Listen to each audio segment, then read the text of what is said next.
speaking of the Warriors, you hinted at it earlier. Andre Iguodala is ready and waiting. He's in exile on the West Coast. But agreed upon exile, agreed upon to some degree. Staying in shape, watching the landscape. But Memphis has been just absolute, resolute in their belief that they're going to find a trade for Andre Iguodala before the February 6th trade deadline. So if you want him, the Lakers, the Clippers, you have to trade for him because we're going to find a team to send him to.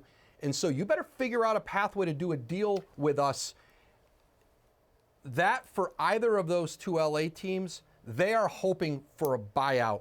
And it will be interesting, but great confidence in Memphis that they can find. Not he's 35 years old, $17 million expiring contract. Hard to stack up deals that make sense for the Memphis to take back where they're getting something out of it. Andre Iguodala to one of the LA teams is boring. And do you know why? Because Andre Iguodala's most valuable skill right now in the NBA is the ability to guard the very best wings in the entire league and at least make them earn it. And like most of those players play for the LA teams already. I want to see him go to a team where he has to guard Kawhi and PG and LeBron. That's more fun.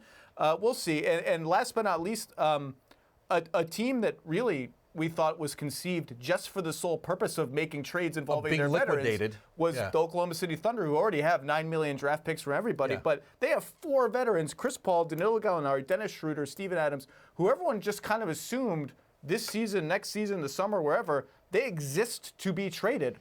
Start with CP, the biggest name on the list. I mean, are any of these guys moving?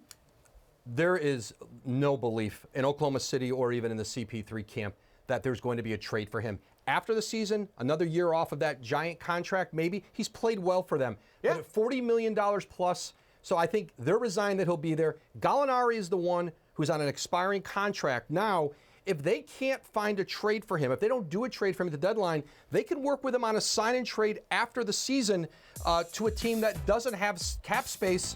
And then Schroeder, Adams are players who they're going to take bids. Schroeder, there's going to be interest in both.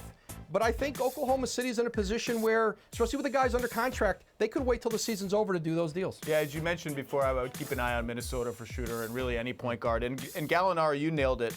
All the teams with cap room this summer are bad. And Danilo Gallinari does not fit on a bad team. Right. The good teams, he's plug and play. And I think Oklahoma City would be wise to stay patient and see, hey, what can we get in a sign and trade for Danilo Gallinari? So that's where we are.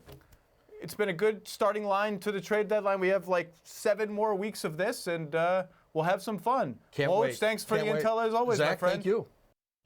Thanks for watching ESPN on YouTube. For highlights and analysis, check out the ESPN app. And for live streaming and premium content, check out ESPN+.